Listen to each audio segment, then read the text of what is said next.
லூக்கா 24வது அதிகாரம் 44வது வசனத்தை நான் வாசிக்கிறேன்.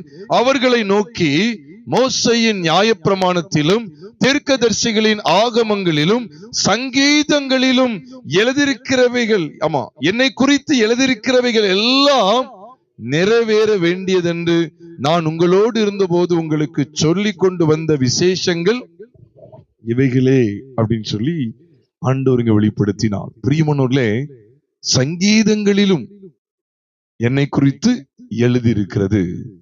அப்படி என்ன எழுதியிருக்கிறது? அதை சங்கீதத்தின் புஸ்தகத்துக்கு நாம் வரும்போது, சங்கீதத்திலே முதலாவது சங்கீதத்தை நாம் எடுக்கும் போது ஒவ்வொன்னா காண்பித்த அங்க நேரமே போதாது, அவ்வளவு திரளாய் நாம் தியானிக்க வேண்டியது இருக்கிறது. முதல் சங்கீதத்தை எடுக்கும் போதே துன்மார்க்கனையும் நீதிமானையும் ஆண்டவர் வெவ்வேறாக பிரித்து காண்பிக்கிறார். துன்மார்க்குடைய வாழ்வு எப்படிப்பட்டது, நீதிமானுடைய வாழ்வு எப்படிப்பட்டது என்பதை காண்பிக்கிறார். நீதிமான் என்று சொல்லும் போதே, முதல் சங்கீதத்தில் நீதிமான் என்கிற அந்த சிறந்த அந்தஸ்தை நாம் பார்க்கும் போதே, ஒரு மனிதன் எவ்விதமாகத்தான் நீதிமானாக்கப்படுகிறான் தெரியுமா? இந்த சத்தியத்தை புதிய ஏற்பாட்டு சத்தியங்களுக்குள்ளே கொண்டு நல்ல கவனிங்க. இப்ப நம்ம எல்லாரும் நீதிமான் நம்ம சொல்லிட முடியாது. எதை வைத்துதான் சொல்ல முடியும் தெரியுமா? வசனத்தை நல்லா பாருங்க.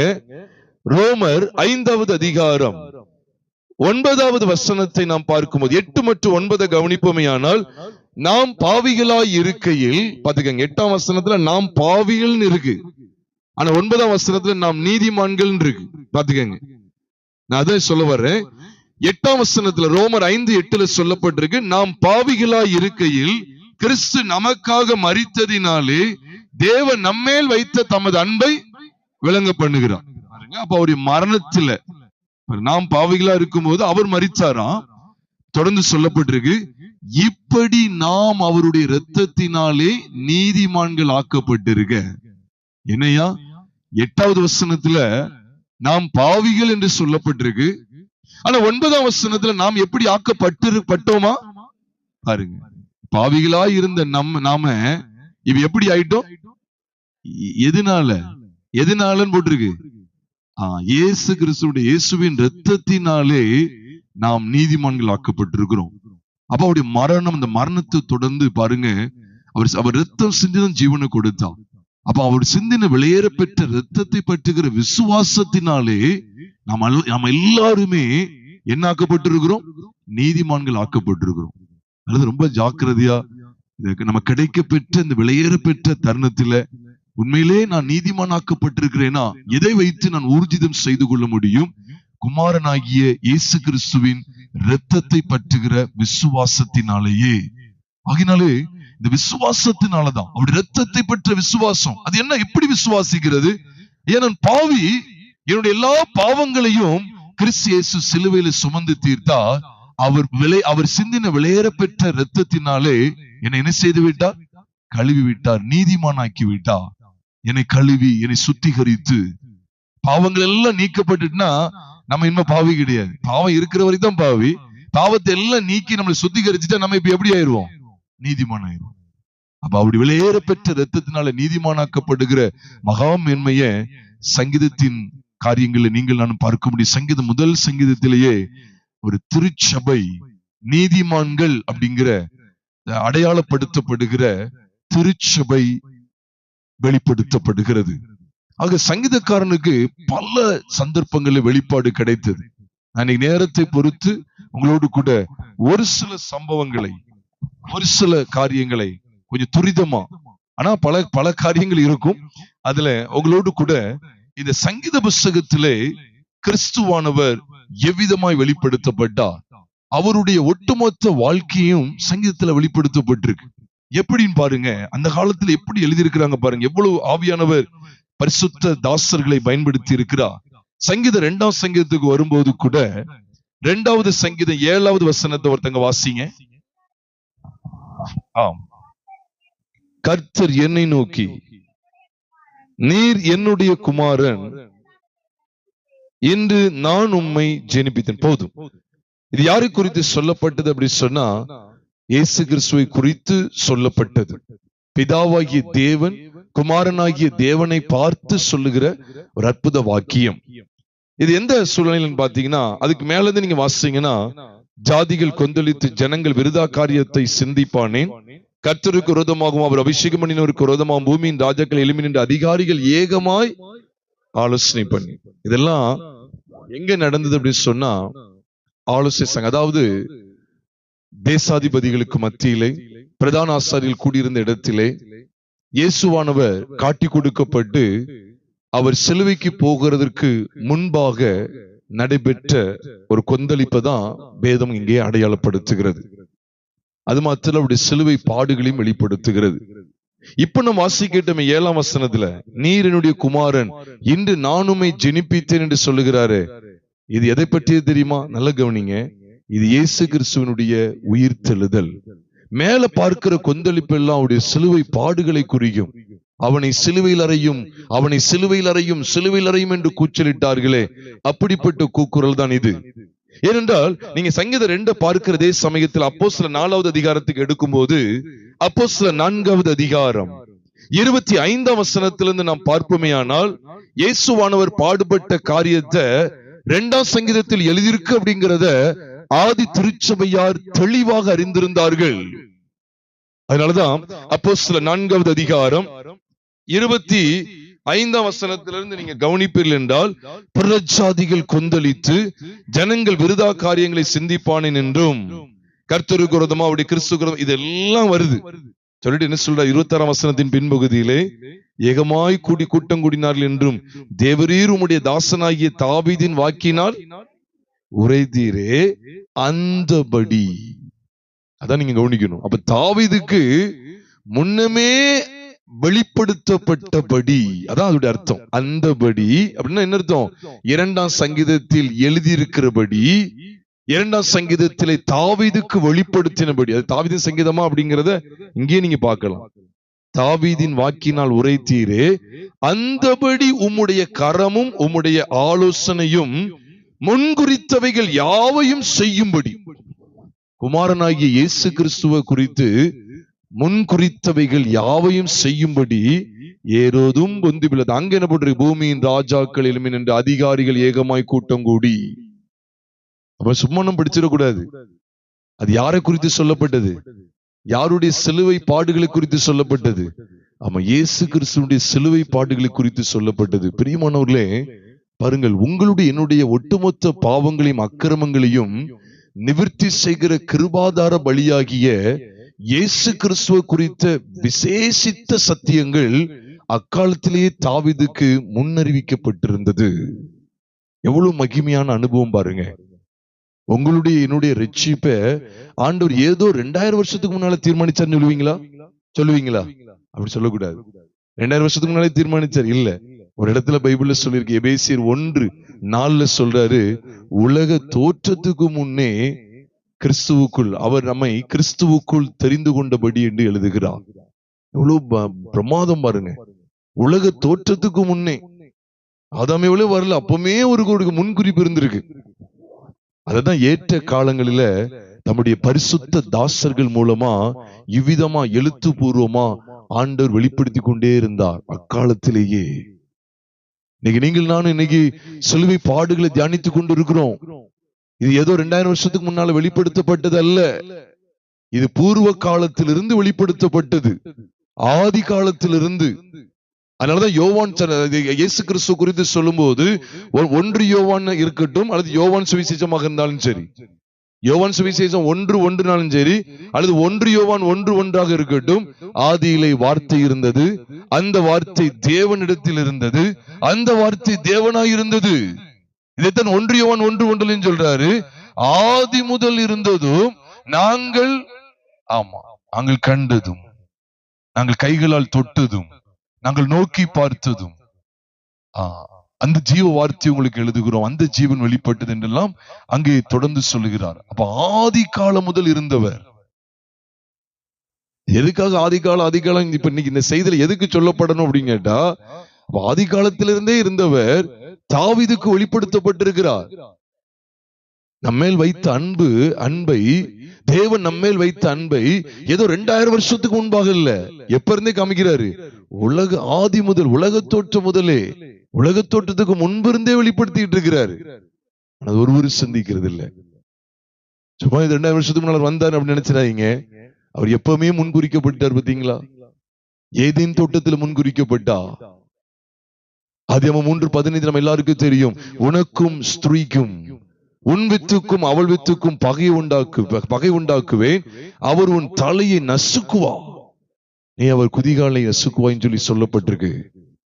அவ ஏதேன் தோட்டத்துல வெளிப்படுத்தப்பட்டாயிட்டு. அங்க உண்மையா சொன்ன 2 மனுஷங்க தான் இருக்காங்க. ஒட்டுமொத்த பூமியில 2 மனுஷங்க இருக்காங்க. அப்பவுமே வெளிப்படுத்தப்பட்டாயிட்டு. கிறிஸ்துவானவர் வெளிப்படுவா, ஸ்திரீயின் வித்தாக வெளிப்படுவா, அவர் சத்ருவை நசுக்குவார், தலையை நசுக்குவா. கல்வாரி சிலுவையின் மூலமா உங்களுக்கும் எனக்கும் பாவ மன்னிப்பு நிச்சயத்தை தருவா, பரிசுத்த வாழ்க்கையை தருவார் என்பதெல்லாம் ஆதி காலம் முதலே முன்னறிவிக்கப்பட்டு கொண்டே இருக்கிறது. இங்கே பார்க்கிறோம். சங்கீதம் 2ஆம் சங்கீதத்தை பார்க்கும்போது அங்கே ஜாதிகள் கொந்தளித்து ஜனங்கள் விருதா காரியத்தை சிந்திப்பான்னு சொல்லப்படுவதெல்லாம் அவர் அபிஷேகம் பண்ணினவருக்கு விரோதமாய் கூட்டம் கூடின கூட்டம் எல்லாம் கல்வாரிக்கு அவர் போகிறார் பாருங்க. அந்த காட்சியை காண்பிக்கிறது. ஆதி அப்போஸ்தலர் மன்னிக்கவும் ஆதி திருச்சபைக்கு தெரிஞ்சது. நமக்கு தெரியுமா தெரிய வேண்டாமா? தெரியணும். இனிமே 2ஆம் சங்கீதத்தை வாசிக்கும்போது நமக்கு இந்த தெளிவோட தான் இருக்கணும். என்னடா இது கூட்டம் கூடுறாங்க, கட்டில எரிந்துரும் சொல்றாங்க, அதிகாரிகள் ஏகமாய் ஆலோசனை பண்ணின்னு இருக்கு, பூமியின் ராஜாக்கள் கூட்டம் கூடின்னு இருக்கு, இதெல்லாம் என்ன? குமாரனாகி இயேசு கிறிஸ்துவின் பாடுகளை குறிக்கிறது. அவருக்கு விரோதமாய் கூக்குரல் இடுகிறார்கள், அவரை மரணத்துக்கு ஒப்பு கொடுக்கிறார்கள், சிலுவையில் அறையும் சிலுவையில் அறையும் என்று கத்துகிறார்கள். ஒரு பாவம் செய்யாதவர் உங்களுடைய என்னுடைய ஒட்டுமொத்த பாவங்களையும் சுமந்து தீர்க்கும்படியாய் அங்கே வந்து கொண்டிருக்கிறார். அங்கே பாவிகளால் விபரீதங்களை அனுபவித்துக் கொண்டிருந்தார். அதுதான் ஆதி திருச்சபை அறிந்து கொண்டு தங்களுடைய உபத்திரவமான சூழ்நிலையில யாருடைய பாடுகளை கொண்டு தைரியம் அடைந்தார்கள் தெரியுமா? கிறிஸ்துவனுடைய பாடுகளை வைத்து. அதற்காகத்தான் சங்கீதத்தில் எழுதப்பட்டிருக்கு. அவங்க பாயிண்ட் பிடிச்சிட்டாங்க. அதனாலதான் இதை வைத்து சொல்லி ஜெபிக்கும் போது அவங்க ஜெபித்த இடமே என்ன செஞ்சுட்டான்? அசைந்ததுன்னு பாக்குறோம். அசைவு ஏற்படுங்க. நீ குமாரனுடைய பாடுகளை முன்வைத்து அவரை குறித்து தீர்க்க தரிசனமாய் அறிவிக்கப்பட்ட வேத வாக்கியங்களை தியானித்து அவைகளை நீங்கள் வைத்து நீங்கள் பிரயாசப்படும் போது நம்முடைய வாழ்க்கையும் கட்டாயமா அசையும். எவ்வளவு போராட்டத்தை செஞ்சாங்க தெரியுமா? நீங்க அப்போஸ்தலர் 4ஆம் அதிகாரத்தை சாதாரண பாத்துறாங்க. 4ஆம் அதிகாரத்துல என்னமோ அவங்க சும்மா ஜோம் பண்ணாங்கன்னு நினைக்கீங்களா? முதல் துவக்கத்துல பாருங்க, அப்போஸ்தலரை பொதுவான சிறைச்சாலையில வச்சுட்டாங்க. அப்போஸ்தலரை பிடிச்சு உள்ள வச்சுட்டாங்க. தாராளம் பைபிள் வசனத்தை காமிக்கிறேன். அப்போஸ்தலர் 4ஆவது அதிகாரம் 4ஆவது அதிகாரத்துல 3ஆம் வசனத்தை பாத்தீங்கன்னா, அவர்களை பிடித்து சாயங்காலமா இருந்தபடினால் மறுநாள் வரைக்கும் எதுல வைத்தார்கள்? காவலில் வைத்தார்கள். சிறை அனுபவம், பலவிதமான பாடுகள், அதுக்கு மத்தியில அவர்களுக்கு தெரிந்ததெல்லாம் என்ன தெரியுமா? கிறிஸ்துவின் பாடுகளை குறித்து தாவீதின் வாக்கினால் தேவன் உரைச்சிருக்கிறார்ல, அந்த சங்கீதத்தை எடுங்க அப்படின்னு சொல்லி தைரியம் கொண்டாங்க. இக்காலத்துல நம்ம கடந்து வர்ற பல பிரச்சனைகள் இருக்கு. பயமுறுத்துனாங்க. காவல்ல வச்சது மட்டும் இல்ல, பயமுறுத்துறாங்க, ஸ்ட்ரிக்டா வார்ன் பண்றாங்க. உலகம் நம்மளை எதிர்க்கலாம், இதே போல எதிர்க்கலாம், கட்டாயம் எதிர்க்கும். உண்மையாய் நடக்கிற தேவ பிள்ளைகளை எதிர்க்கும். உண்மையாய் இருக்கிற சபையை இன்னைக்கு உலகம் எதிர்க்கும். அப்ப இந்த எதிர்ப்பு நிறைந்த இந்த உலகத்துல பாடுகள், பயமுறுத்தல்கள், பலவிதமான சூழ்ச்சிகள் இருக்கக்கூடிய இந்த உலகத்துல நமக்கு யாருடைய பாடுகளை குறித்த தீர்க்கதரிசன வாக்கியங்கள் தேவையா இருக்கு தெரியுமா? கிறிஸ்துவின் பாடுகளை குறித்த தீர்க்கதரிசன வாக்கியங்கள். 2ஆம் சங்கீதத்தை வைத்து திடப்படுறாங்க பாருங்க. சொன்னீரே, தாவீதின் வாக்கினால் சொன்னீரே, உம்முடைய பரிசுத்த பிள்ளைக்கு விரோதமா கூடினாங்களே அந்த கூட்டத்தை குறித்து நீர் எழும்புவீர்னு சொல்லி சொன்னீரே. எவ்வளவு ஒரு அத்தாரிட்டி, ஒரு அதிகாரத்தை பாருங்க. அவங்களுக்கு கிளைம் பண்றோம்னு சொல்லுவாங்க, உரிமை கொள்றாங்க பாருங்க. அப்ப அவங்க கூட்டிருக்க இடம் அசைஞ்சிட்டு. 2ஆம் சங்கீதத்துல 7ஆம் வசனத்துல பாக்குறோமே, அது எது தெரியுமா? நீரனுடைய குமாரன் இன்று நான் உம்மை ஜெனிப்பித்தேன் என்பது கிறிஸ்துனுடைய பாடு மரணம் உயிர்த்தெழுதலை குறிக்கும் பிரியமானவர்களே. ஏனென்றால் அப்போஸ்தலர் நடபடிகள் 13ஆவது அதிகாரம் 33ஆம் வசனத்துக்கு வரும்போது நான் உங்களுக்காக வாசிக்கிறேன். 32ல இருந்து வாசிக்கிறேன் பாருங்க. அப்போஸ்தலர் 13:32 வசனத்திலிருந்து நான் வாசிக்கிறேன்.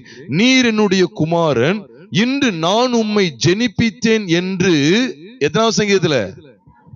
2ஆம் சங்கீதத்தில் எழுதியிருக்கிறபடியே இயேசுவை எழுப்பினதினாலே தேவன் நம்முடைய பிதாக்களுக்கு அருளி செய்த வாக்குத்தத்தத்தை அவர்களுடைய பிள்ளைகளாகிய நமக்கு நிறைவேற்றினார் என்று நாங்களும் உங்களுக்கு சுவிசேஷமா என்ன செய்யறோம்? அறிவிக்கிறோம்.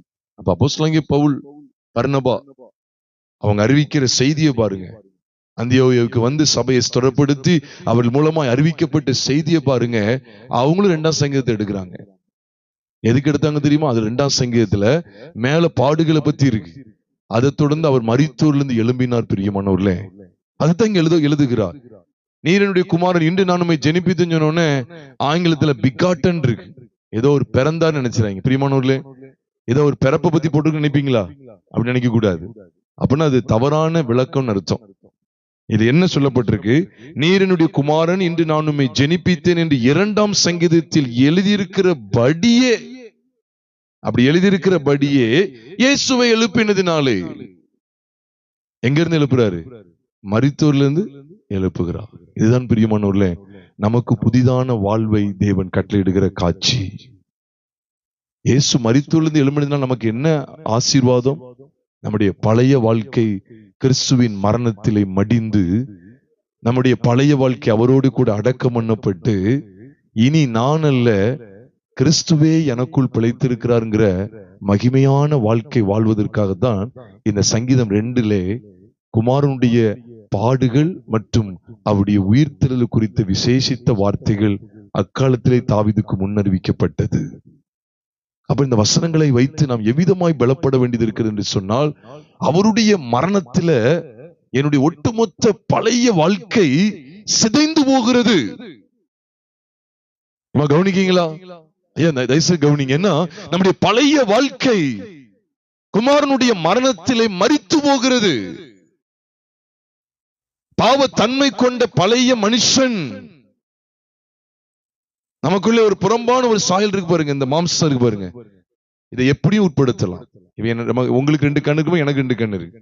அதுல யாரும் எப்படினாலும் பயன்படுத்தலாம். கண்ணை வைத்து நல்லதாவும் பார்க்க முடியும், கெட்ட காரியங்களையும் பார்க்க பயன்படுத்தலாம். வாய் இருக்கு, எல்லாருக்கும் பேச தெரியும்.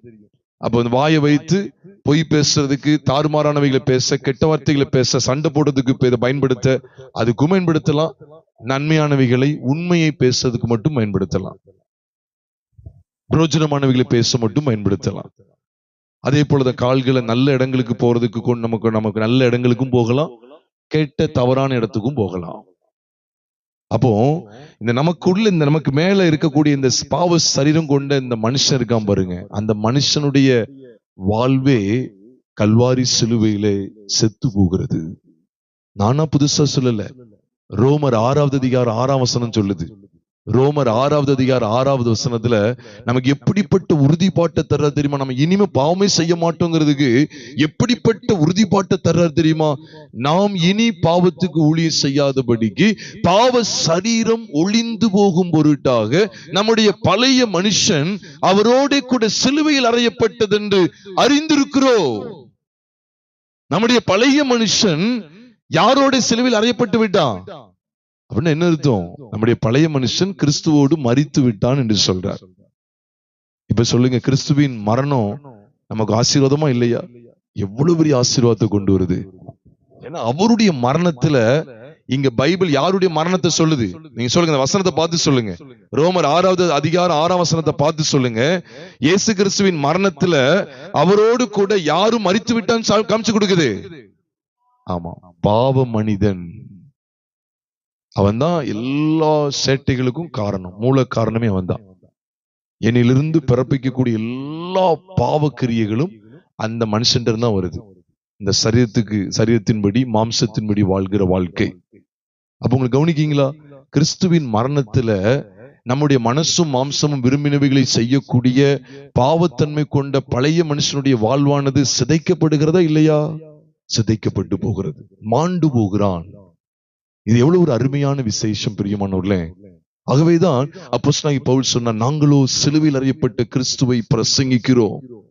கண்களின் இச்சை மாண்டு போகிறது, இன்னைக்கு கண்டதே காட்சி கொண்டதே கோலம் என்று சொல்லி இந்த உலக மக்கள் இன்னைக்கு மனம் போன போக்குல போய்கிட்டு இருக்காங்க. வீட்டுக்கு தெரியாம பாவம் செய்யறது, இது யாருக்கு தெரிய போகுதுன்னு சொல்லி ரகசியமா பாவம் செய்ய எத்தனையோ பேர் துணிகரம் கொண்டாங்க. பாவத்தின் சம்பளம் மரணம். ஆனா நம்முடைய வாழ்க்கையில ஒட்டுமொத்த பாவங்களையும் பிறப்பிக்க கூடிய பழைய மனுஷனை, அந்த ஆதாமை கிறிஸ்து எங்க கொண்டு போயிட்டாரு? சத்தமா சொல்லுங்க, சிலுவைக்கு கொண்டு போய் விட்டார். இதன் பிரியமான சிலுவை பற்றிய தியானத்தின் விசேஷம். இதைத்தான் சங்கீதக்காரன் அன்னைக்கு வெளிப்பாடு கிடைத்தது. 2ஆம் சங்கீதம் மாத்திரம் இல்ல, நீங்க தொடர்ந்து வாசிங்கன்னா நான் கொஞ்சம் துரிதமா காண்பித்து கொடுக்க வாஞ்சிக்கிறேன்.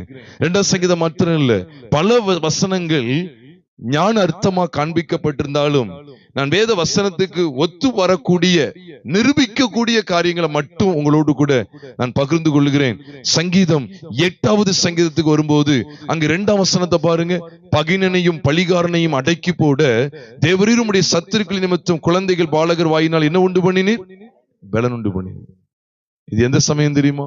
அவர் பவனி வருகிற சமயத்தில் சொல்லப்பட்டு நம்ம எல்லாருக்கும் தெரியும். மத்தேயு எழுதின சுவிசேஷம் 21வது அதிகாரம் 16வது வசனத்தை வாசிக்கும் போது ஆண்டவர் அங்கே அந்த 15-16 பார்க்கும்போது, இதோ கர்த்தருடைய நாமத்தினாலே வருகிறவர் எப்படிப்பட்டவர்? ஸ்தோத்திரிக்கப்பட்டவர். அவ குழந்தைகள் பாலகுடைய வாயினால் என்ன செய்கிறார்? துதி. அங்க இங்க பலன் இருக்கு, அங்கே துதி உண்டாகும்படி செய்வீர் என்று எழுதியிருக்கிறதை நீங்கள் வாசிக்கலையான்னு சொல்லி அங்கே கேட்கிறார். இவர்கள் அதட்டும், இவர்கள் இதை சொல்லுகிறார்கள் அதட்டும் சொல்லும் போது அவர் எந்த காமிச்சு கொடுக்கிறாரு? சங்கீதம் 8:2 சொல்லப்பட்டிருக்கு, என்னை மகிமைப்படுத்த வேண்டும். பாருங்க, சங்கீதங்களில் அவரை குறித்து எழுதியிருக்கிறது. அது மாத்திரம் இல்ல, இதே 8வது சங்கீதம் 4வது வசனத்திலிருந்து பார்க்கும்போது, மனுஷனை நீர் நினைக்கிறதற்கும் மனுஷகுமாரனை நீ விசாரிக்கிறதற்கு அவன் எம்மாத்திரம் என்று சொல்லி இங்க சொல்லப்பட்டிருக்கு. நீர் அவனை தேவதூதரிலும் சற்று சிறியவனாக்கினி, மகிமையினாலும் கனத்தினாலும் அவனை முடிசூட்டினி. இதெல்லாம் எங்க எழுதப்பட்டிருக்குன்னா எபிரேயர் 2வது அதிகாரத்துக்கு எடுத்தீங்கன்னா 6ஆம் வசனத்திலிருந்து எழுதப்பட்டிருக்கு. இதே வசனங்கள் தான். இது எதை குறித்தது தெரியுமா பிரியமானவர்களே? இயேசுவானவர் நமக்காக இந்த பூமியிலே மனுஷ சாயில வந்து வெளிப்பட்டார். அதுதான் குறிக்கி. நீர் மனுஷனை நினைக்கிறதுக்கும் மனுஷகுமாரனை விசாரிக்கிறதுக்கு அவன் எம்மாத்திரம் அவனை தேவதூதரிலும் சற்று சிறியவனாக்கினு போட்டிருக்கா. நல்லா மறந்துடக்கூடாது, தேவதூதரிலும் சற்று சிறியவனாக்கிட்டார். அப்ப எபிரேயர் 2வது அதிகாரம் 6ஆம் வசனத்தை பாருங்க, அதே வசனம் போலவே இது இருக்கு. ஓரிடத்திலே ஒருவன் சாட்சியாக மனுஷனை நினைக்கிறதற்கும் மனுஷகுமாரனை விசாரிக்கிறதற்கும் அவன் எம்மாத்திரம் சொல்லிட்டு நீர் அவனை தேவதூதரிலும், அப்புறம் அவனுக்கு அவனுடைய பாதங்களுக்கு எல்லாத்தையும் கீழ்படுத்தினாராம். சங்கீதம் 8ஆம் சங்கீதத்துல எப்படி எழுதியிருக்கோ, அவனுக்கு சகலத்தையும் அவன் பாதங்களுக்கு கீழ்படுத்தினான்னு போட்டிருக்கோம். அதே தான் எபிரேய நாக்கியும் காமிச்சு கொடுத்துட்டு, ஆனாலும் ஒன்று அவனுக்கு கீழ்பட்டு இருக்க காணும் சொல்லிட்டுதான் 9ஆம் வசனத்துல சொல்றாரு. எதுக்காக சொல்லப்பட்டு தெரியுமா? இதே போலதான் கிறிஸ்துவானவர் தேவதூதரிலும் சற்று சிறியவராக்கப்பட்டார். கிறிஸ்து மகா மேன்மையானவர், அவர் தேவாதி தேவன். நல்லா கவனிங்க, பிதா மட்டும்தான் தேவன் சொல்லக்கூடாது, அது தேவதூஷணம். பிதாவாகிய தேவன், குமாரனாகிய தேவன், பரிசுத்தாவியானவராகிய தேவன், திரியேக தேவனை ஆராதிக்கிறோம். அப்போ கிறிஸ்து சாதாரணமானவர் கிடையாது, மகாபரிய தேவன், என்னென்றைக்கு ஸ்தோத்தரிக்கப்படக்கூடிய தேவன். அந்த தேவன் எவ்வளவு தூதர்களுக்கு மேலானவர் பாருங்க. அவர் தேவதூதரிலும் சற்று சிறியவராக்கப்பட்டார். அதுதான் எபிரேயர் 2:9 சொல்றார், என்றாலும் தேவனுடைய கிருபையினாலே ஒவ்வொருவருக்காகவும் மரணத்தை ருசி பார்க்கும்படிக்கு தேவதூதரிலும் சற்று சிறியவராக்கப்பட்டிருந்த இயேசு மரணத்தை உத்தரித்தது நிமித்தம் மகிமையினாலும் கனத்தினாலும் முடிசூட்டப்பட்டதை காண்கிறோம். அப்போ மனுஷனை முடிசூட்டி வைத்திருந்தார் ஆதியிலே, அதை இழந்து போனான். அப்ப அவனை அதே நிலையில இருந்து அவன் அதை பெற்றுக்கொள்றதுக்கு அவரும் அவனுடைய நிலைக்கு வந்துட்டார். அதனாலதான் அந்த எபிரேயர் 2:14 சொல்றாரு, ஆதலால் பிள்ளைகள் மாம்சத்தையும் இரத்தத்தையும் உடையவர்களாய் இருக்க அவரும் அவர்களைப் போல மாம்சத்தையும் இரத்தத்தையும் உடையவரானா. இதுதான் தேவதூதரிலும் சற்று சிறியவராக்கப்படுகிற அனுபவம். எதுக்காக தேவதூதரிலும் குறைஞ்சவரா வந்துட்டாரு? உங்களுக்கு புரியுதா? நம்மளை மீட்கிறதுக்காக. இது என்னைக்கே தாவீதுக்கு வெளிப்பாடு கிடைச்சிட்டு பார்த்தீங்களா? எத்தனை சங்கீதத்துல பார்த்துட்டு இருக்கோம்? சத்தமா சொல்லுங்க. 8வது சங்கீதத்துல இயேசு கிறிஸ்துவ குறித்த மகிமையான வெளிப்பாடுகள். பூர்வத்துல மனுஷன் அப்படி சிருஷ்டித்தார், ஒன்னும் காங்கல. ஆனா இவர் மூலமா தேவதூதரிலும் சற்று சிறியவராக்கப்பட்டிருந்த இயேசு மூலமா மனுக்குலம் மீண்டும் மகிமையினாலும் கனத்தினாலும் முடிசூட்டப்படும் என்கிற நிச்சயத்தை யாவருக்குள்ளும் தேவன் விளங்க பண்ணுகிறார்.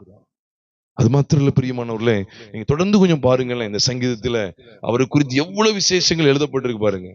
சங்கீதம் 16வது சங்கீதத்துக்கு வரும்போது அவருடைய உயிர்த்தெழுதலை குறித்து சொல்றார். 16வது சங்கீதம் 8வது வசனம் அடிக்கடி சொல்லுவோமே, கர்த்தர் எப்பொழுதும் எனக்கு முன்பாக கர்த்தர் எப்பொழுதும் எனக்கு முன்பாக வைத்திருக்கிறேன். அவர் என் வலது பரிசத்தில் பாருங்க, அவர் என் வலது பரிசத்தில் இருக்கிறபடியால் நான் அசைக்கப்படுவதில்லை. நம்ம அடிக்கடி இது தாவீது தன்னை குறித்து சொல்றான்னு நினைக்கிறோம். ஆனா உண்மை என்ன தெரியுமா? நீங்க தேவதூஷணம் சொல்லிடாதீங்க. இது உண்மையாவே இயேசு கிறிஸ்துவ பத்தி தான் தாவீது சொன்னார். தன்னை குறித்து நீங்க எழுத்தின்படி எடுத்துக்கங்க, நான் எடுக்க கூடாதுன்னு சொல்லல. ஆனா இது உண்மையான அர்த்தம் இயேசு கிறிஸ்துவ குறித்து.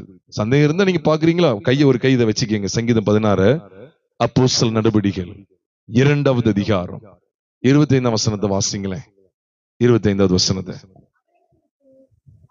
போதும். அவரை குறித்து தாவீதுன்னு 2 புள்ளி வச்சிருக்குதா பாத்துக்கங்க. அவரை குறித்து, எவரைன்னா அதுக்கு முந்தின வசனத்துல இருக்கு, அவரை தேவன் அவருடைய மரண உபாதிகளின் கட்டை மரண உபாதிகளின் கட்டை அவிழ்த்து தேவன் அவரை எழுப்பினார். அவர் மரணத்தால் கட்டப்பட்டிருக்க கூடாது இருந்ததுன்னு எழுதி இருக்குது இல்ல. அப்ப இயேசு கிறிஸ்து உயிர்த்தெழுதலை காண்பிக்கார். அவர் உயிர்த்தெழுந்து அங்க போறாரு பாருங்க, பிதாவுடைய வலது பரிசு. ஏறக்குறைய 40 நாள் அளவும் தம்மை உயிரோடு இருக்கிறவராக சீஷர்களுக்கு காண்பித்து சம்பாஷணை பண்ணி அதுக்கு பிற்பாடுதான் பரமே இருக்கிறார். தேவனுடைய வலது பரிசத்துல வீட்டு இருக்கிறார். நம்ம எல்லாருக்கும் தெரியும். அப்போ அவர் என் வலது பரிசத்தில் இருக்கிறபடி அசைக்கப்படுதலைங்கிறது யாரை குறித்து சொல்றாரு? நீங்க தாராளமா பாருங்க. பேதுருக்கு அழகான வெளிச்சம் கிடைக்கும். அதான் அப்போஸ்தலர் 2வது அதிகாரம் 25ஆம் வசனத்துல என்ன சொல்றாரு? தன்னை குறித்து தாவீதுன்னு போடல, யாரை குறித்து? அவரை குறித்து தாவீதுன்னு சொல்லி ஒரு கோலன் வச்சிருக்காங்க, அதாவது 2 புள்ளி வச்சிருக்கு. இப்ப வாசிங்க என்ன சொல்றாருன்னு பாருங்க. கர்த்தர் எப்பொழுது எனக்கு முன்பாக நிறுத்தி நோக்கி கொண்டிருக்கிறேன், நான் அசைக்கப்படாதபடி. பாத்தீங்களா? அப்போ சங்கீதம் 16:8 யாரை குறித்த தீர்க்கதரிசன வாக்கியமா இருக்கு? சத்தமா சொல்லுங்க. இயேசு கிறிஸ்துவ குறித்த தீர்க்கதரிசன வாக்கியம், இயேசு கிறிஸ்துவ குறித்து முன்னுரைக்கப்பட்ட தீர்க்கதரிசனம் எவ்வளவு மகா மேன்மை.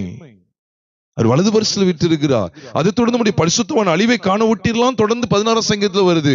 அதையும் அங்க கொண்டு வந்துட்டாங்களா இல்லையா? அது அப்படியே கொண்டு வர்றார். எவ்வளவு மகா மேன்மை பாருங்க.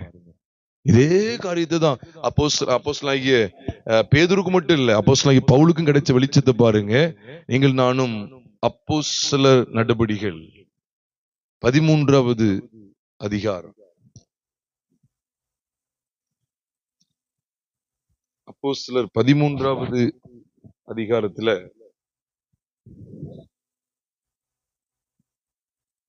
35ஆம் வசனத்தை நாம் பார்க்கும்போது, நானும் வாசிக்கிறேன். அன்றியும் உம்முடைய பரிசுத்தர் அழிவை காண ஒட்டீர் என்று வேறொரு சங்கீதத்தில் சொல்லி இருக்கிறது. தாவீது நித்திரையடைந்து தன் பிதாக்களிடத்தில் சேர்க்கப்பட்டான். ஆனால் தேவனால் எழுப்பப்பட்ட ஒரு அழிவை என்ன செய்யல? காணவில்லை. அப்ப உம்முடைய பரிசுத்தர் அழிவை காண ஒட்டீர்ங்கிறது வேறொரு சங்கீதம். எந்த சங்கீதம்? 16ஆம் சங்கீதம். உம்முடைய பரிசுத்தர் அழிவை காண ஒட்டீர்னு சொல்லி எழுதப்பட்டிருக்கு. அப்ப அதை இங்க நிச்சயப்படுத்துறாரு. யாருடைய உயிர்த்தெழுதலுக்கு? யார் மரித்தொழுந்து எழும்புவதற்காக? இயேசு கிறிஸ்து. அப்ப சங்கீதங்களிலும் என்னை குறித்து எழுதியிருக்கிறது அவர் சொல்றாரு, இயேசு கிறிஸ்து சொல்றாரு. பாருங்க, இதெல்லாம் நீங்களும் நானும் புதிய மனுஷனுடைய சாயலை தரித்து கொண்டு வாழ்வதற்காக நம்முடைய ஒட்டுமொத்த பாவ வாழ்க்கையும் கிறிஸ்துவின் கல்வாரி சிலுவையிலே சிதைந்து போனது, உருவழிந்து போனது. பிரியமானவர்களே, இன்னுமாய் கூட சங்கீதத்துல நாம் பார்க்கும்போது அவரை குறித்த அருமையான வாக்கியங்கள் 22ஆம் சங்கீதம் எல்லாருக்கும் தெரியும். அதுல குமாரனுடைய பாடுகளை குறித்து, எந்தவனே என்னை கைவிட்டு இருந்து பார்த்தீங்களா? அது மாத்திரம் இல்ல, அவரை என்ன செய்தார்களாம்? அவருடைய வஸ்திரங்களை தங்களுக்குள்ளே பங்கிட்டார் சொல்லி 18வது வசனத்திலே நாம் பார்க்கிறோம். பிரியமானவர்களே, 18 சீட்டு போட்ட காரியம் அங்கே சொல்லப்பட்டிருக்கிறது. அது மாத்திரம் இல்ல, அவளுடைய கைகளை குத்தினார்கள் என்று சொல்லியும், அவர் பரியாசம் பண்ணப்பட்டார் என்று சொல்லியும் 6வது வசனம் 7வது வசனத்திலே காண்பிக்கப்பட்டிருக்கிறது. 16வது வசனத்தின் பின்பகுதியிலே பார்க்கிறோம், என் கைகளையும் என் கால்களையும் உருவ குத்தினார்கள். எல்லாம் சங்கீதக்காரனாகிய தாவீதுக்கு கிடைக்கப்பெற்ற கிறிஸ்துவை குறித்த வெளிப்பாடு நிறைந்த சத்தியங்கள். இன்னும் ஒரு சிலதை துரிதமா காண்பித்து கொடுத்து நான் சீக்கிரம் முடிக்க இருக்கிறேன். பிரியமானவர்களே, இதை தொடர்ந்து நாம் படிக்கும் போது உண்மையாவே நீங்க 31வது சங்கீதத்துக்கு வரும்போதும் கூட 31வது சங்கீதத்திலும் கூட அங்க சொல்லப்பட்டிருக்க 5ஆம் வசனத்துல உமது கையில் என் ஆவியை ஒப்புவிக்கிறேன். எப்படி லூக்கா 23:46 சொல்லப்பட்டிருக்குதோ, பிதாவே உம்முடைய கையில் என் ஆவியை எல்லாமே அந்த ஞான அர்த்தங்களை அன்றைக்கு வெளிப்படுத்தப்பட்டது. தீர்க்க தரிசனமாய் கிறிஸ்துவை குறித்து முன்னுரைக்கப்பட்டது. அதையும் தொடர்ந்து நாம் வரும்போது 41வது சங்கீதத்துக்கு வரும்போது 41வது சங்கீதம் இதுவும் யாரை குறித்து பாருங்க. 41வது சங்கீதம் 9ஆம் வசனத்துல பார்க்கிறோம், என் பிராண சிநேகிதனும் நான் நம்பினவனும் என் அப்பம் புசித்தவனும் ஆகிய மனுஷனும் என் மேல் தன் குதிகாலை என்ன செய்யனானா தூக்கினான். குதிகாலை தூக்கினான்னு சொல்றார். இதே காரியத்தை தான் யோவான் 13வது அதிகாரம் 18-19 ரெண்டையும் சேர்த்து பார்க்கணும். அதாவது யோவான் 13வது அதிகாரம் 18-19 சேர்த்து கவனிங்க. அதுல நான் உங்களுக்காக வாசிக்கிறேன். 18-19 சேர்த்து உங்களுக்காக வாசிக்கிறேன். யோவான் 13வது அதிகாரம் 18-19. உங்கள் எல்லாரையும் குறித்து நான் பேசவில்லை, நான் தெரிந்து கொண்டவர்களை அறிவேன், ஆகிலும் வேத வாக்கியம் நிறைவேறத்தக்கதாக. எப்படி எழுதி பாருங்க, வேத வாக்கியம் நிறைவேறத்தக்கதாக என்னுடனே அப்பம் புசிக்கிறவன் என் மேல் தன் குதிகாலை தூக்கினான். அது நடக்கும் போது நானே அவர் என்று நீங்கள் விசுவாசிக்க முடியாது. அது தாவீது கிடையாது. அப்ப அது நடக்கும் போது நானே அவர் என்று நீங்கள் விசுவாசிக்கும் பொருட்டு இப்பொழுது அது நடப்பதற்கு முன்னமே அதை உங்களுக்கு சொல்லுகிறேன். பாத்தீங்களா, அது நான் தான் அப்படின்னு சொல்றேன். அது நடக்கும்போது நானே அவர். தாவீது நினைச்சிடக்கூடாது நீங்க. அது யாரு? நான், இயேசு கிறிஸ்து. அதான் நீ வேத வாக்கியம் நிறைவேறத்தக்கதாக என்னுடனே அப்பம் புசிக்கிறவன் என் மேல் தன் குதிகாலை தூக்கினான்னு சொல்லி அங்க பார்க்கிறோமே, அது சங்கீதம் 41:9 இருக்கு.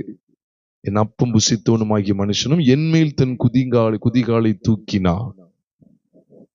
பாருங்க எந்த அளவுக்கு குமாரனுடைய பாடுகளை குறித்த விளையாடப்பட்ட சத்தியங்கள் காண்பிக்கப்படுது. பிரியமானவர்களே, அதேதான் சங்கீதம் 44 அவர் பிதாவின் சித்தத்தை செய்யும்படி இந்த மனுக்குலத்துக்கு வந்ததை வெட்ட வெளிச்சமா காண்பிக்கிறார். 44வது அதிகாரம் சங்கீதத்தில 40வது சங்கீதத்தை நீங்க கவனிச்சீங்கன்னா அங்கே 6ஆம் வசனத்திலிருந்து நீங்க படிச்சீங்கன்னா அதே காரியங்களை தான் எபிரேயர் 10வது அதிகாரம் 5ஆம் வசனத்துல சொல்லப்பட்டிருக்கு. பலியும் காணிக்கையும் விரும்பாமல் நீ எனக்கு ஒரு சரீரத்தை ஆயத்தம் பண்ணினு சொல்லி அங்கிருந்து தொடர்ந்து சொல்றார். புத்தகஸ்தூரில் என்னை குறித்து எழுதியிருக்கிறது எல்லாம் சொல்றார்.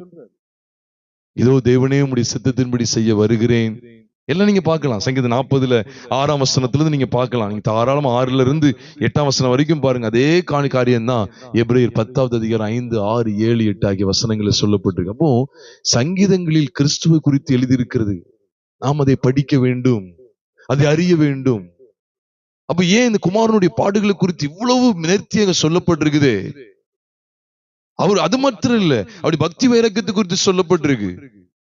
நீங்க இப்ப சங்கீதத்தின் புஸ்தகம் 68வது சங்கீதம் 18ஆம் வசனத்தை நீங்க பார்ப்பீர்கள் என்றால் சங்கீதம் 68:18 சொல்லுகிறது, தேவரீர் உன்னதத்திற்கு ஏறி சிறைப்பட்டவர்களை சிறையாக்கி கொண்டு போனி. தேவனாகிய கர்த்தர் மனுஷருக்குள்ளே வாசம் பண்ணும் பொருட்டு துரோகிகளாகிய மனுஷருக்காகவும் எதை பெற்றுக்கொண்டு? வரங்களை பெற்றுக் கொண்டீர் என்று சொல்லி அங்க எழுதுகிறார். தேவரீர் உன்னதத்திற்கு ஏறி, கிறிஸ்து தேவன் அங்க எழுதியிருக்கிறார் பாருங்க. இதே வசனம் எங்க யாருக்கு வெளிச்சமா கிடைக்குன்னா எபேசியர் 4வது அதிகாரம் 8வது வசனத்தை நீங்கள் பார்ப்பீர்கள் என்றால் அங்கே சொல்லப்பட்டிருக்கு, ஆதலால் அவர் உன்னதத்திற்கு ஏறி சிறைப்பட்டவர்களை சிறையாக்கி மனுஷருக்கு வரங்களை அளித்தார் என்று சொல்லி இருக்கிறாராம். எங்க சொல்லி இருக்கிறாரு?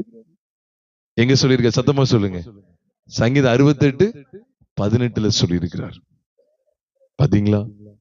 தேவரீர் உன்னதத்திற்கு, அங்க அவர் உன்னதத்திற்கு ஏறின்று. அந்த அவருங்கிற யாரு? ஆமா, இயேசு கிறிஸ்து தேவன். தாவீது கிடைச்ச வெளிப்பாடு, தேவரீர் உன்னதத்திற்கு ஏறி. அப்போ எந்த அளவுக்கு பாருங்க, நமக்காக பாடுபட்டு மரித்து அடக்கம் பண்ணப்பட்டு 3ஆம் நாள் பாருங்க உயிரோடு இருந்து இருக்கிற 40 நாள் அளவு சீஷலுக்கு சம்பாஷணை பண்ணி பிற்பாடு அவர் உன்னதத்திற்கு ஏறார். எவ்வளவு மகத்துவம் பாருங்க. சங்கீதம் 68 மட்டும் இல்ல, அடுத்து 69வது சங்கீதம் 9வது வசனத்தை பார்த்தா 69:9 சொல்லப்பட்டிருக்க முடியும். வீட்டை குறித்து உண்டான பக்தி வைராக்கியம் என்னை பட்சித்தது, உம்மை நிந்திக்கிறவருடைய நிந்தைகள் என்மேல் விழுந்தது அப்படின்னு சொல்லி போட்டிருக்கு. நம்ம நினைப்போம் அது தாவீது தானே அப்படின்னு நினைப்போம். ஆனா நீங்க புதிய ஏற்பாட்டுல கவனிச்சீங்கன்னா யோவான் சுவிசேஷம் 2வது அதிகாரம் 17வது வசனத்துல உம்முடைய வீட்டை குறித்து உண்டான பக்தி வைராக்கியம் என்னை பட்சித்தது என்று என்கிற வேத வாக்கியத்தை அப்பொழுது அவருடைய சீஷர்கள் நினைவு கூர்ந்தார்கள். அவர் சவுக்கி எடுத்து நிற்கும் போது அந்த வசனத்தை பார்க்கிறோம். ரோமர் 15வது அதிகாரம் 3ஆம் வசனத்தை பார்த்தீங்கன்னா, கிறிஸ்துவும் தமக்கே பிரியமாய் நடவாமல் உம்மை நிந்திக்கிறவருடைய நிந்தைகள் என்மேல் விழுந்தது என்று எழுதியிருக்கிறபடியே நடந்தாராம். எங்க எழுதியிருக்கு? சங்கீதம் 69:9 இருக்கு. உம்மை நிந்திக்கிறவருடைய நிந்தைகள், நிந்தை அனுபவித்தவராய், துக்கம் நிறைந்தவராய், பாடு அனுபவித்தவராய், எவ்வளவு பாடுபட்டு இருக்காரு. இதெல்லாம் சங்கீதத்தில் இருக்கு பிரியமானவர்களே. அது மட்டுமா, அவர் ராஜாதி ராஜாவா இன்றைக்கும் பாருங்க பிரதான ஆசாரி நமக்காக இருக்கிறாருங்கிற அந்த மெல்கிசேதேக்கின் முறைமையின்படிதான் ஒரு பிரதான ஆசாரியர் இருக்கிறார். ஆரோனுடைய ஆசாரித்துவம் முடிஞ்சிச்சு, அப்படித்தானே? மெல்கிசேதேக்கின் முறைமையின்படி ஒரு பிரதான ஆசாரியர் இருக்கிறாருங்கிற சத்தியமும் சங்கீதத்தில் வெளிப்படுத்தப்பட்டிருக்கு. சங்கீதம் 110வது சங்கீதம் 4வது வசனத்துல நாம் எப்படி மெல்கிசேதேக்கு குறித்து எபிரேயர் 5வது அதிகாரம் 7வது அதிகாரத்துல வாசிக்கிறோமோ அதே காரியங்களை நீங்க அங்க பார்க்கலாம். எங்கே? சங்கீதம் 110வது சங்கீதம் 1வது வசனத்திலையும் 4வது வசனத்திலையும் பாத்தீங்கன்னா, நீர் மெல்கிசேதேக்கின் முறைமையின்படி என்றென்றைக்கும் ஆசாரியரா இருக்கிறீர், நீர் மனமாறாமலும் இருப்பார்னு சொல்லி வேதத்தில் எழுதப்பட்டிருக்கு. பிரியமானவர்களே, சங்கீதத்தில் அவரை குறித்து எழுதியிருக்கிறது. எதற்காக?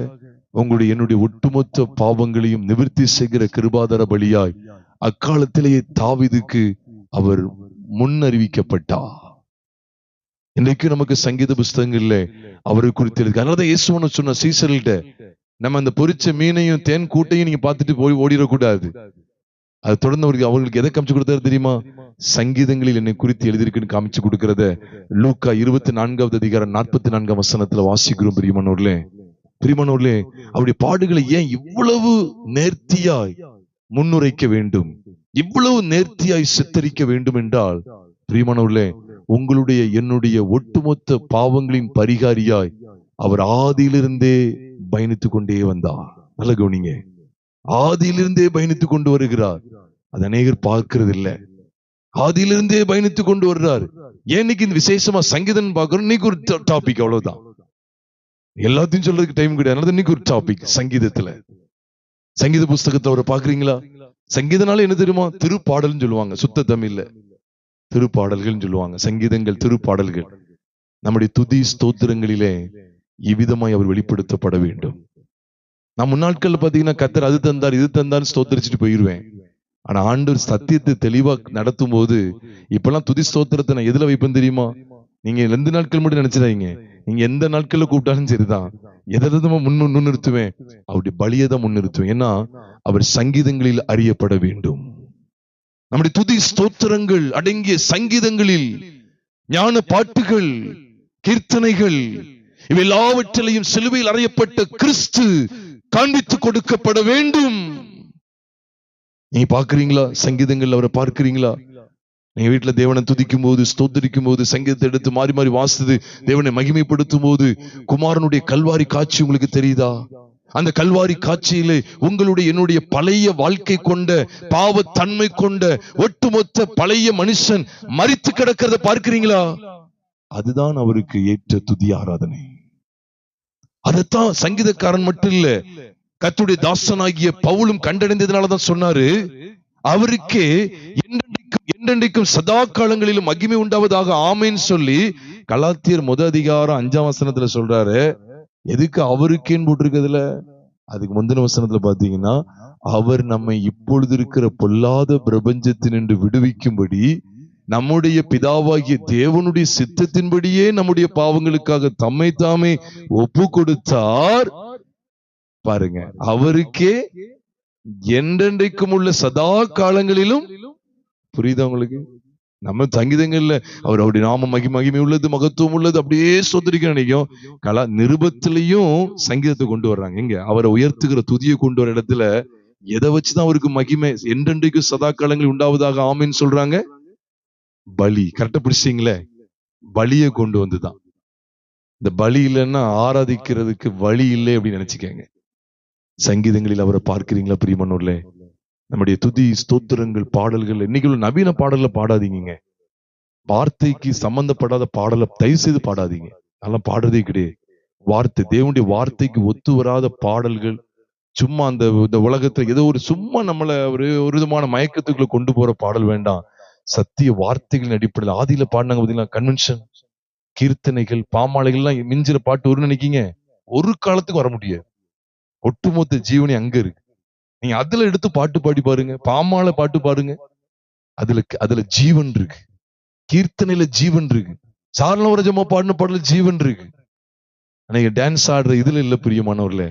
அவங்க அந்த பலியை உணர்ந்து இயேசு கிறிஸ்துவின் மரணத்தை அனுபவித்தாங்க. ஏன் இந்த மரணத்தை அனுபவிக்கும் தெரியுமா பிரியமானவர்களே? அந்த மரணத்தை ஏன் தியானிக்கும் தெரியுமா பிரியமானவர்களே? நம்முடைய எல்லாருடைய பாவ வாழ்க்கையும் அங்கேதான் நாசமானது. அதனாலதான் நம்முடைய துதி ஸ்தோத்திரங்கள் அடங்கிய பாடல்களை பாடி தேவனை மகிமைப்படுத்தும் போது கூட நம்முடைய துதி ஸ்தோத்திர பாடல்கள் இருக்கு பாத்தீங்களா, தேவனை துதிக்கிற பாடல்கள், அதற்குள்ளே நீங்கள் சிலுவையில் அறையப்பட்ட கிறிஸ்துவை காண வேண்டும். அதுதான் சங்கீத புஸ்தகத்தில் கிறிஸ்துங்கிற கருப்பொருளிலே கர்த்தருடைய வார்த்தைகளை தியானிக்கிறோம். அவன் சங்கீதக்காரனுக்கு கிடைத்த வெளிப்பாட பாருங்க. A to Z ஆரம்பத்திலிருந்து கடைசி வரைக்கும் அங்க வெளிப்படுத்திக்கிட்டே இருக்கிறாரு. வசன ஆதாரம் தான் இன்னும் நான் நிறைய சொல்லதான் செய்வேன். ரோமர்லாம் எழுதப்பட்டிருக்கு, தெல்ல தெளிவா இருக்கு. நிறைய வசனங்கள், வெளிச்சங்கள் காண்பிக்கப்பட்டுகிட்டு இருக்கு. அவ ஏன் தெரியுமா?